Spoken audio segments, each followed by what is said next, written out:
Hey, welcome back to Business 101, Introduction to Business. We are now starting a new module, module number 5, and we are dealing in this module with the topic of management. Now, as you can see from this first title slide, I want to begin with a little bit of a story. 2 jobs, same employee. And the story is very much self-explanatory, but I think it does enlighten us and exposes us to a very, very important, profound principle about management. And why do we need to hear a profound principle about management? Well, primarily because if you've ever worked a day in your life, you have an opinion about management and managers. And many times, that opinion isn't great. Let's just be perfectly honest. When I say the word manager, many of us think of, well, that guy, that gal, that we sort of dread. It's the person who makes us miserable on our job and prevents us from really having a great time, really enjoying our job, really having passion for what we do. The one who's always enforcing the rules and the procedures. She's cranky, he's unreasonable, she's stubborn, he's micromanaging. It's the person who's always busting our chops when we show up late or try to ask for time off. The person who's always a stickler for the details, even if they don't seem necessary to us. Management, for many of us, is that necessary inconvenience, the pain in our side that reminds us that life, well, life isn't quite fair, and there's a reason they call it work. Does that resonate with some of you? Does that make sense for some of you from your own personal experience? Well, if it does, then first let me tell you I sympathize because I've had managers like that. But as someone who has also managed others, I would tell you that's not the only story of management that we all could stand to hear. So if you look at this slide, I think you recognize what this person is doing. What is the role this person has? What do we call a person who does this for a living? Well, we know that, right? This person is, well, this is a picture of a barista. Barista is an Italian word. Originally, we think, here in the States of the word barista, and we think of, well, that's the person who makes us our half-calf chai latte in the morning, or the double whip mocha frappuccino. It's the person working at that trendy coffee bar who stands in front of the espresso machine who's supposed to draw us our drinks, right? And here in the United States, that's certainly what the term barista means. But in the original Italian, barista simply meant bartender, someone who stood on the other side of a bar to serve you drinks. It was only here in America that it was finally adopted to mean specifically a coffee bartender, so to speak, rather than a bartender in general. But we are all familiar with our baristas, the people who either get our drink right or the people that we complain about for the rest of the day because there wasn't enough espresso in our mocha frappuccino. Well, the reason I bring this up is because there is someone who speaks about leadership and management here in the United States. It's on the popular talk circuit. He has said some very meaningful, profound things about leadership and work here in the United States. His name is Simon Sinek.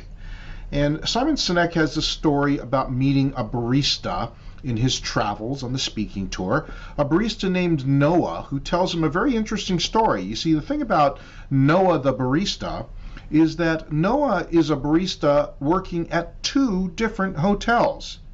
He works at the Four Seasons in Las Vegas as a barista, and he also works at Caesar's Palace as a barista. Let me play for you then this short video of Simon Sinek telling the story of Noah and 2 jobs and what management can mean, not only to an employee, but the entire work and customer experience. I'll tell you a true story. A few months ago, I stayed at the Four Seasons in Las Vegas. It is a wonderful hotel. And the reason it's a wonderful hotel is not because of the fancy beds. Any hotel can go and buy a fancy bed. The reason it's a wonderful hotel is because of the people who work there. If you walk past somebody at the Four Seasons and they say hello to you, you get the feeling that they actually wanted to say hello to you. It's not that somebody told them that you have to say hello to all the customers, say hello to all the guests, right? You actually feel that they care. Now, in their lobby, they have a coffee stand. And one afternoon, I went to buy a cup of coffee, and there was a barista by the name of Noah who was serving me. Noah was fantastic. He was friendly and fun, and he was engaging with me, and I had so much fun buying a cup of coffee, I actually think I gave 100% tip, right? He was wonderful. So as is my nature, I asked Noah, do you like your job? And without skipping a beat, Noah says, I love my job. And so I followed up. I said, what is it that the Four Seasons is doing that would make you say to me, I love my job? And without skipping a beat, Noah said, throughout the day, managers will walk past me and ask me how I'm doing, if there's anything that I need to do my job better. He said, not just my manager, any manager. And then he said something magical. He says, I also work at Caesar's Palace. And at Caesar's Palace, the managers are trying to make sure we're doing everything right. They catch us when we do things wrong. He says, when I go to work there, I like to keep my head under the radar and just get through the day so I can get my paycheck. He says, here at the Four Seasons, I feel I can be myself. Same person, entirely different experience from the customer who will engage with Noah. So we in leadership are always criticizing the people. We're always saying, we got to get the right people on the bus. I've got to fill my team. I've got to get the right people. But the reality is, it's not the people. It's the leadership. If we create the right environment, we will get people like Noah at the Four Seasons. If we create the wrong environment, we will get people like Noah at Caesar's Palace. I hope you enjoyed that. And I hope you found that as insightful and, dare I say, profound in insight into leadership and management as I did. The same employee, and really the same role, and yet management, how management treats employees and creates a culture of either freedom or fear,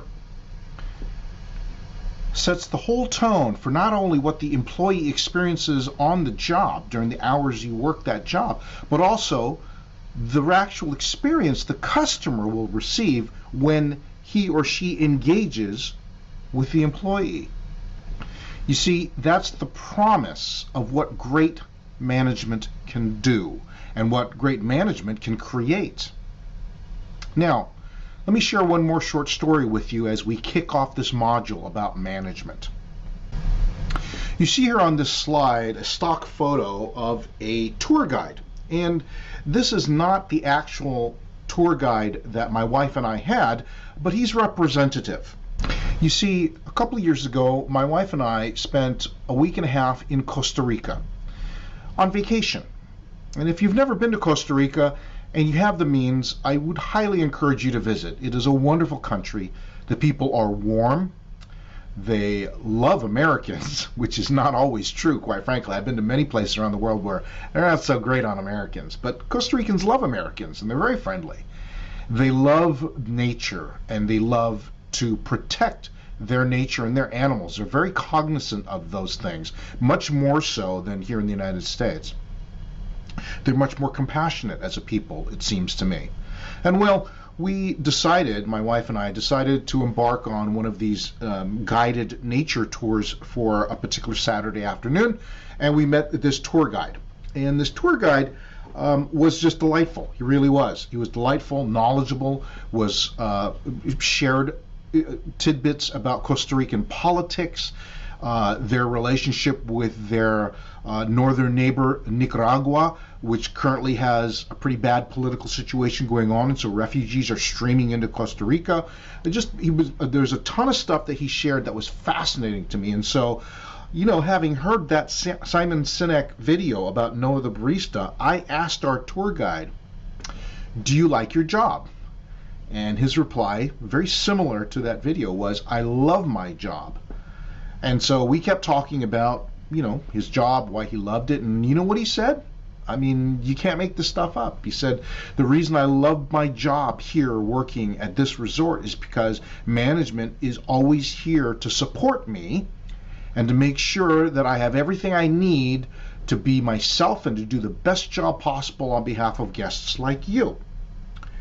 And so I asked him, how long have you been doing this? And he said, well, I've been doing this for a while. I've been working here at this resort for 3 years. And previous to that, I did it for another 5 years at another resort. And so, of course, I followed up and I asked him, did you enjoy your experience working at that other resort? And he smiled and he said, not nearly as much, because management there was very hands-off. In fact, it seemed to me that the only time they really got involved is when they wanted to bust my chops about doing something they didn't like. Other than that, they weren't there at all. So the only experience I had with there was watching my back. You see how eerily similar that story is to this story taking place in Las Vegas, this taking place in Costa Rica, thousands of miles away, right? Yeah, the principle is universally true. What great management can be and what poor management can create. Why do I tell you this? Because there's an adage that you should remember for the rest of your business career.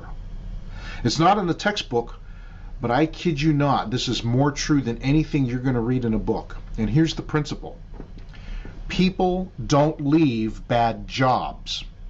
They leave bad bosses. Some of you know this exactly to be true. If you have a job that for whatever reason you don't really like, maybe it just really doesn't pay you quite enough money, there's certain aspects you don't like, but your boss is great and supportive, generally speaking, you'll probably find a way to gut it out. You'll stick there. Hey, but if your boss is making your life miserable, well, isn't that really the reason why many of us were on the internet at 2 o'clock in the afternoon? Holy smokes, I'll do anything to find me another job, right? People don't leave bad jobs, they leave bad bosses. So my question to you is, because many of you will end up graduating with a college degree in business, and you will go on to lead and manage others in your career, what kind of boss do you want to be? Do you want to be the kind of boss where people are leaving the job because of you? Or will you be the kind of boss that creates the kind of experience for your employees that they can say, like my tour guide in Costa Rica and like this barista Noah in Las Vegas, I love my job. That's the challenge. That's really the opportunity that management offers to us. I really do sincerely hope you will enjoy every video in this module on management, and even the modules as we get to the topic of leadership to talk about these very kinds of things. We'll see you in the next video.